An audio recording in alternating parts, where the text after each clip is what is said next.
Hey everybody, welcome back. Today I'm going to be doing my product review for the new Ninja Blast Max portable blender. Evidently this is an upgrade from the original non-Max version. Did Ninja Kitchen hit the mark with this thing? Watch this video and find out. So you ready?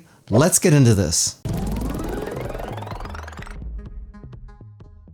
Just a quick note, my reviews are based upon the things that I think are important. That might be a little bit different for you, so what I recommend doing is after watching my video, you watch a couple of other videos made by different content creators. That way you get a wider range of likes and dislikes and testing criteria. That in turn should help you make a more informed buying decision, and that is the most important thing of all. This is the new Ninja Blast Max portable blender. This thing consists of three pieces. First you have your screw-on lid, right here, and this has an integrated rubber handle. This button on the front here will pop it open just like that, and right here is the hole that you drink through, and right up here is a little air hole, and that's just so if you're drinking and you have your lips locked around this, you don't create a vacuum inside of the vessel. The top here just flips back, but it does run the risk of hitting you in the face, so if you pull it back a little bit further, it'll lock down just like that so it doesn't move around on you. It also has a little rubber seal up here, so if you got this locked closed like that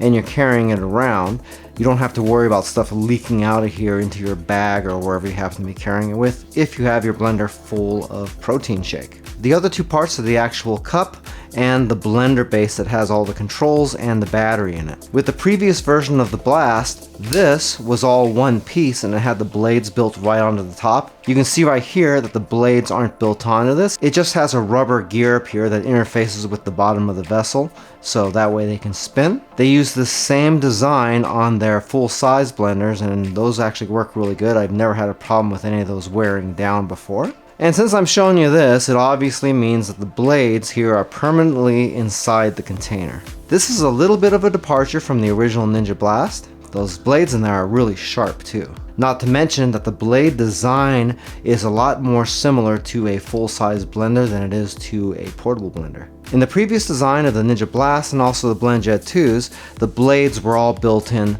right onto your base, and the bottom of the vessel here was just open. So when you were making drinks in this thing, they were expecting you to just keep it together all in one piece like this when you drink. There were ways to kind of hack the system a little bit, one of which being is taking another lid and screwing it onto the bottom so you can take this off. But that would all involve making a little bit of a mess if you're carrying this whole thing around with you, because if you don't want to blend your smoothie before you leave your house, then you'd have to bring your base with you anyway.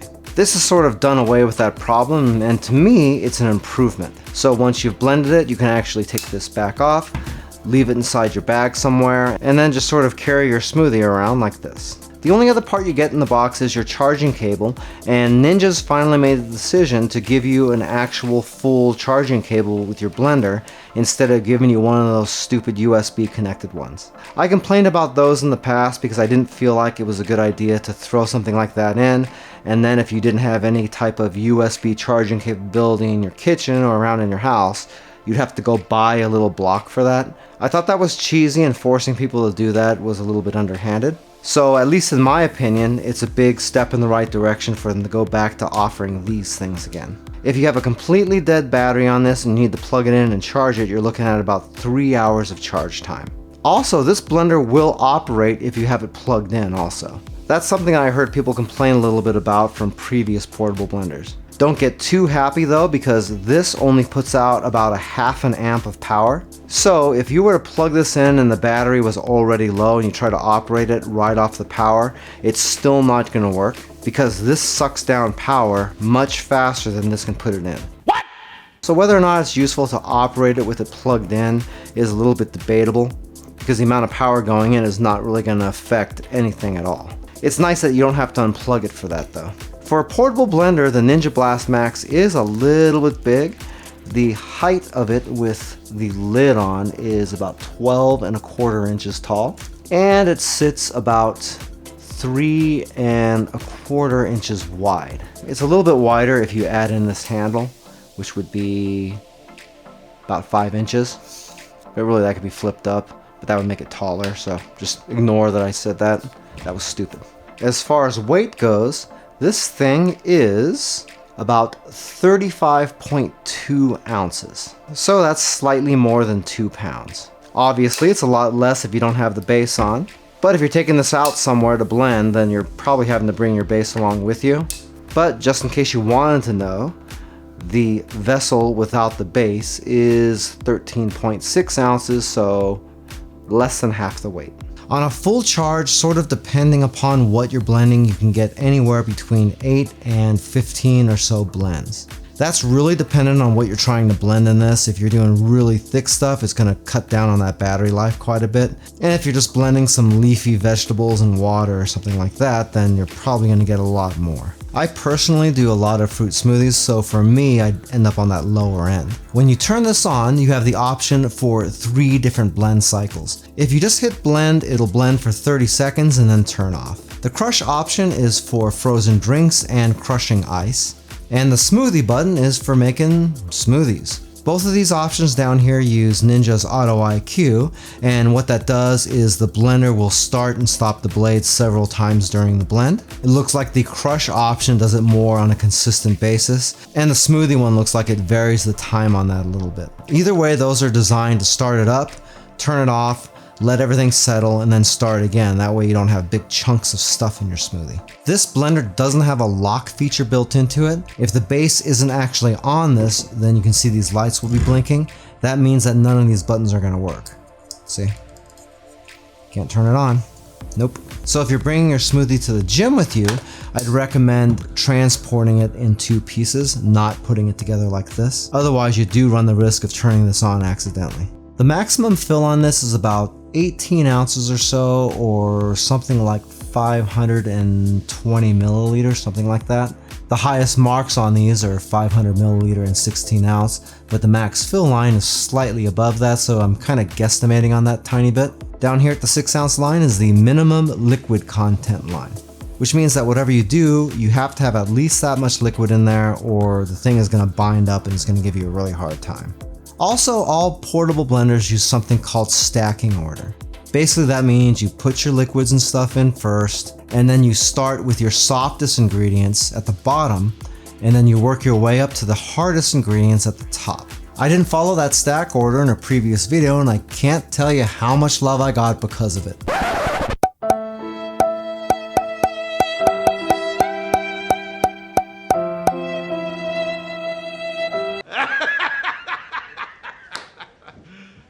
You serious? I had a specific reason for not following that stack order in those videos, and I thought I made myself pretty clear in it, but evidently, looking back at those, I really didn't. So people were probably right to give me a hard time about that. What I was trying to show is the power difference between a portable blender and a full-size blender. Full-size blenders don't typically need stack order, and there's a big reason for it. The stack order is designed to help an underpowered blender get through all the ingredients. If you have your liquids down at the bottom followed by softer stuff right above it, it gives the blender a chance to get that broken down and create a vortex to suck in all the rest of the contents. If your blender's powerful, it's not going to matter because everything in that canister is going to get obliterated. With the portables, they need a little bit of help because they can't maintain that kind of torque by themselves. Remember, they're not connected to a power source other than the small battery that's in it. And the amount of power that can be drawn from that battery at any one time is a lot lower than what can be taken out of the wall. So to that end, putting everything in there in a certain order and maintaining a certain level of liquid is going to help that process out quite a bit.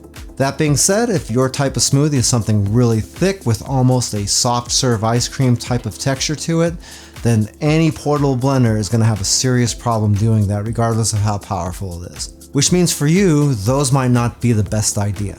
Hey, by the way, if this is your first time here and you want to learn some cool new recipes, get some great cooking tips and tricks and all sorts of other kitchen related things, then start now by subscribing to the channel and clicking the notification bell so you never miss a thing.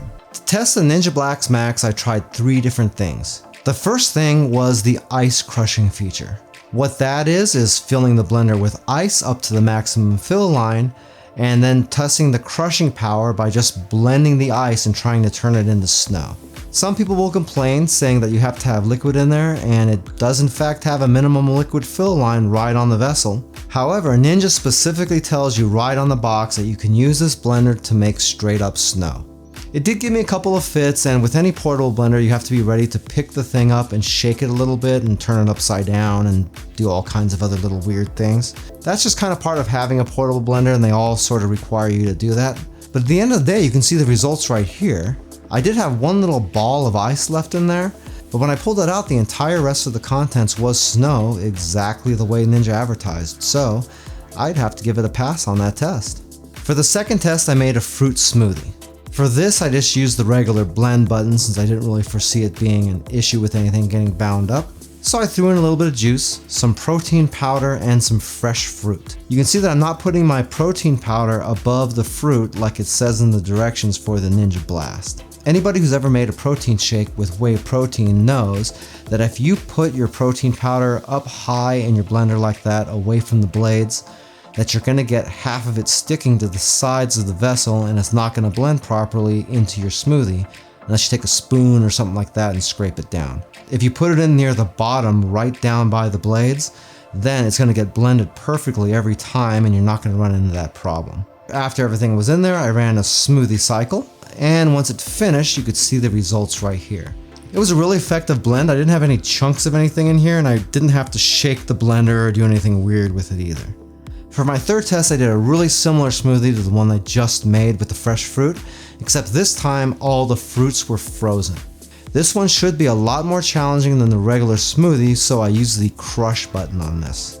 For this one, I did get stuck a couple of times, and I did have to pick it up and shake it around a little bit and turn the thing upside down a few times in order to get it to blend properly. But after coaxing it a little bit, it did make it through. The resulting quality on the smoothie was actually really good too, as you can see here. Also, when I finished making the frozen smoothie, the overheat lights came on. Those come on to prevent you from burning the base up, and it keeps you from being able to do anything with the blender. That's a little bit disheartening because I did the ice test earlier, and really all I did on the blender was the one frozen smoothie and the one non-frozen smoothie. Obviously, really hard for this thing to blend the frozen stuff. Those overheat lights stayed on for almost a full hour after that blend, by the way. The Ninja Blast Max really is an improvement over the original design. I personally thought the original was a pretty decent portable blender, but it did have a few flaws. The good news is that several of those were addressed in the new version. The bad news is that it's still a battery-operated portable blender. What that means is that you can't really expect the thing to perform the same way a regular countertop blender will. As long as you're okay with the fact that you're giving up some of the convenience and a whole bunch of power, it still could be a pretty darn good blender for you if you need the portability. If you'd like a little bit more information about the Ninja Blast Max, I do have an Amazon affiliate link to it down in the description of the video. If you buy anything through those links, I do make a small commission, but it doesn't change the price that you pay 1 cent.